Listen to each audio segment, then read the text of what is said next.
Jadi kalau teman-teman tanya, bekalan saya buat ke akhirat apa? Cinta. Saya nggak punya bekal sholat, karena saya lihat sholat saya masih berisik, masih bising, masih rame bener. Saya baru ngerti sholat badan, teman-teman.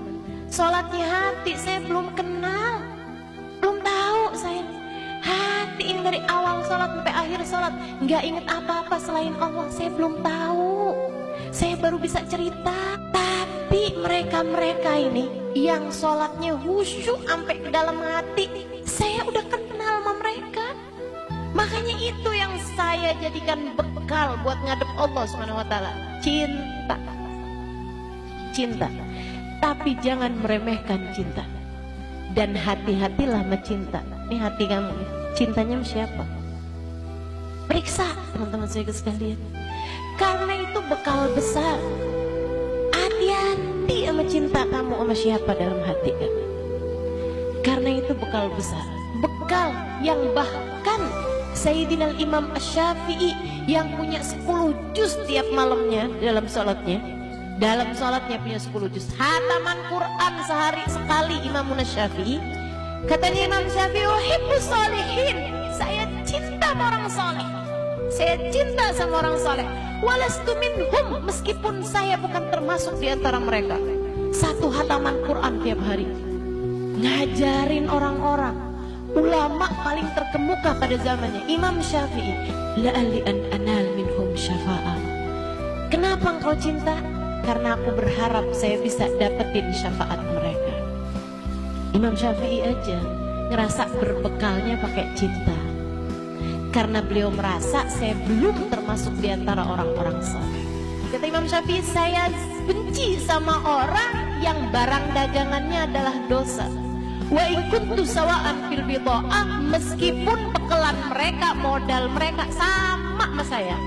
Sama-sama saya tukang maksiat juga, tapi saya nggak demen sama orang yang tukang maksiat. Anak-anak kita juga pastikan mereka mengidolakan itu orang-orang yang bisa kamu pegangin di hari akhirat, bisa kamu pegangin untuk saat sakaratul maut, karena itu adalah saat terhuyung-huyung teman-teman, saat fitnah, saat angin kenceng luar biasa. Kalau nggak punya pegangan yang kuat, nah tuh susah mau bisa bertahan. Ini para kekasih-kasih Allah ini, para aulia Allah ini salah satu dari hablullah, talinya Allah SWT yang Allah maksud, wa'tasimu bihablillahi jami'an. Berpegang teguhlah kalian dengan talinya Allah SWT. Mereka tali-tali Allah yang menyampaikan kita kepada Allah. Maka pastikan di dalam hatimu tidak mencintai kecuali orang-orang yang bisa membawamu kepada keselamatan di akhirat. Pastikan hatimu punya cinta Nabi Muhammad. Pastikan hatimu mencintai para sahabat Nabi Muhammad. Pastikan hatimu mencintai ahlul bait Nabi Muhammad. Pastikan hatimu mencintai para wali-walinya Allah. Pastikan hatimu mencintai para ulama-ulamanya Allah. Pastikan hatimu mencintai orang-orang soleh, ahli-ahli taat, ahli-ahli ibadah pada Allah Subhanahu wa taala. Pastikan hatimu mencintai orang-orang yang belajar menuntut ilmu agama. Pastikan hatimu mencintai orang-orang yang hidupnya dia pakai buat menyebarkan ilmu agama. Sebab keberadaan cintamu kepada mereka ini yang punya nilai di mata Allah Subhanahu wa ta'ala.